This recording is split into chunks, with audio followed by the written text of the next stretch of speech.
최근 법원에서는 최근 3년 이내의 주소지에 관한 보정, 최근 5년치 거주지 이전에 관한 보정이 나오고 있는데요. 개인회생을 할 때 채무자가 가장 많이 가지고 있는 자산은 무엇일까요?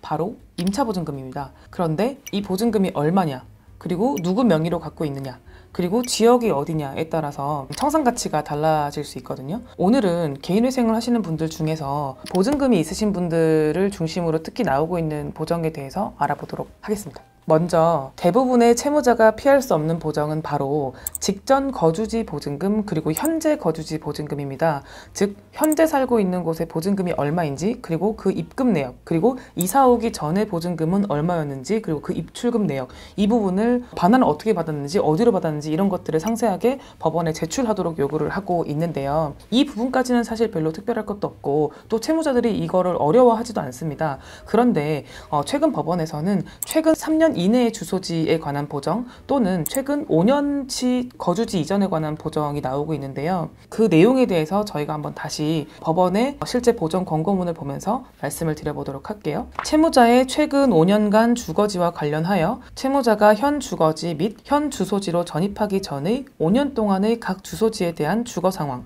임차주택인지 소유주택인지, 거주자금, 주택을 소유하였다면 그 매매대금, 임차하였다면 임차보증금의 사용처를 각 밝히고 각 주소지의 부동산 등기사항 증명서, 매매계약서, 임대차 계약서 등을 제출하고 그 처분관계 등에 관하여 금융자료를 첨부하여 소명하시기 바랍니다. 라는 이제 보정 권고가 있는데요. 위와 같이 채무자의 최근 5년간 주거지와 관련하여 채무자가 현 주거지 및 현 주소지로 전입하기 전에 각 주거지에 대한 주거 상황에 대한 부분, 그리고 사용처, 그리고 금융자료 이런 부분을 모두 제출하도록 하고 있습니다. 이사 없이 쭉 같은 곳에서 지냈던 분들은 해당 사항이 없고, 집을 사고 팔고 했다거나 아니면은 집을 팔고 전세로 이사를 했다거나 또는 명의가 배우자에서 채무자로 또 채무자에서 배우자로 이렇게 왔다 갔다 하신 분들이 특히 준비해야 될 자료가 조금 더 많겠죠. 이렇게 보정이 까다로워지는 이유는 아무래도 개인회생 제도를 악용하는 문제 때문에 조금씩 심사가 강화되고 있는 것인데요. 예를 들어서 3년 전에 보증금 1억 원에 50만 원으로 계약을 해서 살고 있다가